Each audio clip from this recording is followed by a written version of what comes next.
Hey everyone, it's me, Tanya Talisha here, founder of She's Thirsty, this brand and movement that helps women to quench their inner thirst and what they really want.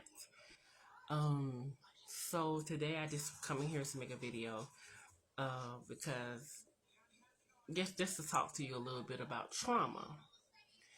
But before I talk about trauma, I want to talk about something else.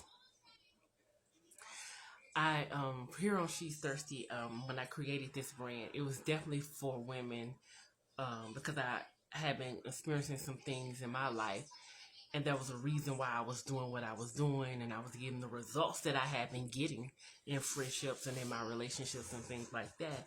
So I came up with She's Thirsty, and the inspiration, of course, came from the woman at the well, like I always talk about in John 4. And I want to continue talking about that.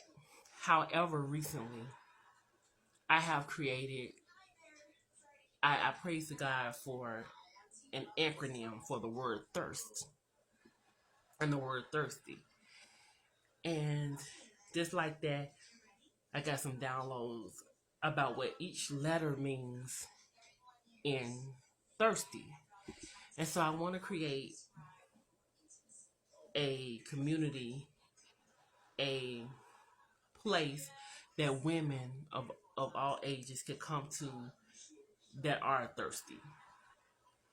And this community, I'm going to call them the Thirsty Tribe. And I know most people see that word thirsty and they immediately turn off, turn away. They won't know parts of it. But when I talk about thirst, I want to be clear. I talk about it from a place of mental, emotional, and spiritual aspect of thirst. That longing, that craving, that desire, or want that's deep down in us that calls us to do the things we do and say the things that we say. And so that's where She's Thirsty comes from. That's the whole inspiration behind it. And so I want to just make it clear, it's not to talk about anybody or put anybody down or say somebody's being sexual, because the world has their view of being thirsty and what it's about. But my aspect is always from the spiritual, also from the mental and emotional aspect, and why it calls us to do the things that we do. I'm no psychiatrist, I'm no therapist, but I just want to make that clear that that is what I'm talking about from my take of the word thirsty. And so, with that being said, I came up with an acronym for that word thirsty and who my targeted audience is for. My target audience, of course, is women, but men can learn as well, because I only did the acronym for the word thirsty. So each letter in the word thirsty I came up with to describe who this community and who I'm serving and who I'm going for, because I want to actually help people heal, help women heal, and to the deep get down to the deep root of where their thirst is coming from. Why they're always got to have a man, always got to have somebody to be there, always got to have friends, can never be alone. And even if you are alone, you're angry, you're dealing with these internal issues that you never can talk about.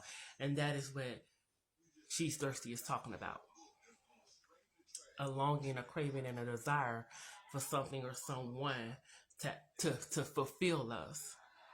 Sometimes we get what we want. We do find that what we do luck out. We are blessed to have people who can help us quench our thirst. And maybe we're happy. Maybe this isn't for you. I won't force this on anybody who it isn't for. But for those who will have an ear and hear, let the spirit, this is kind of a spiritual thing, so you have to let your spirit it has to resonate with your spirit. You have to hear what the spirit is saying. And that's what this thirsty is about. And it's thirsty. And I've always said that before. So what I am going to do for the next few days is I've got a specific word acronym for thirsty and who this brand is for.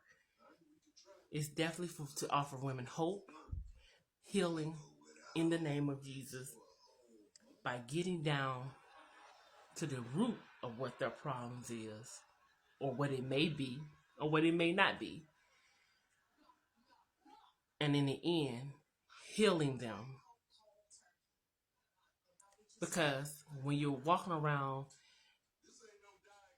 unfulfilled, walking around broken, it affects how you live life. It affects how you interact in life with the people around you. And so that is what thirsty is about. Thirsty is about, excuse me, y'all. Thirsty is about just helping women quench their thirst. Help women get to the root of what their thirst is. And so I just want to make that clear. And I'm no psychiatrist or therapy. I'm not trying to diagnose anybody with anything, but just offer a wholly inspired thought about where your thirst could possibly be coming from. Why you do what you do. It comes from somewhere. And so the first letter is T in the word thirsty. And the first letter in my acronym that I came for, that this community and this tribe that I want to create for women, thirsty, the first letter is T. And that first word is trauma. The first T is for trauma. The first T in this thirsty movement is trauma. Trauma is when we experience something that affects us so deeply. It's just going through an experience that affects you in one way or the other, in one way or the other. And trauma could come from anywhere. It could come from your childhood. It could be something knowingly that you realize and something unknowingly. And keep in mind, I'm coming from the emotional and mental aspect of how it affects you, that deep down in you and why you're doing what you do. Trauma can really affect you, really cause pain. And there's no way to know how trauma can affect anybody. There's a lot of things that can cause trauma. But like I said, I'm talking about the emotional aspect. Maybe your father left you. Maybe you were in a bad accident. And that's another aspect of trauma. And there's also the trauma that people go through when dealing with a traumatic experience. That's what trauma is, a traumatic experience. And there's sometimes they have to go through medication and all of that kind of stuff. But there are also some things in our lives that we could go through even as a child, because most of our trauma, a lot of our trauma that's affecting our relationships and friendships and the way we kind of move in life, the way we kind of interact in life, the things that go on in our lives comes from childhood. Whether we progress in life or don't progress, it could be a result of some trauma in your life. Only you know what your trauma is. This is something that I want you to think deeply about and not just assume. Because, like I said, I didn't realize some of my trauma was from, being rejected. It can be as simple as that. It could be not having a sibling, not having a parent. So trauma comes from all aspects. So we can never be sure where it will come from. So yeah.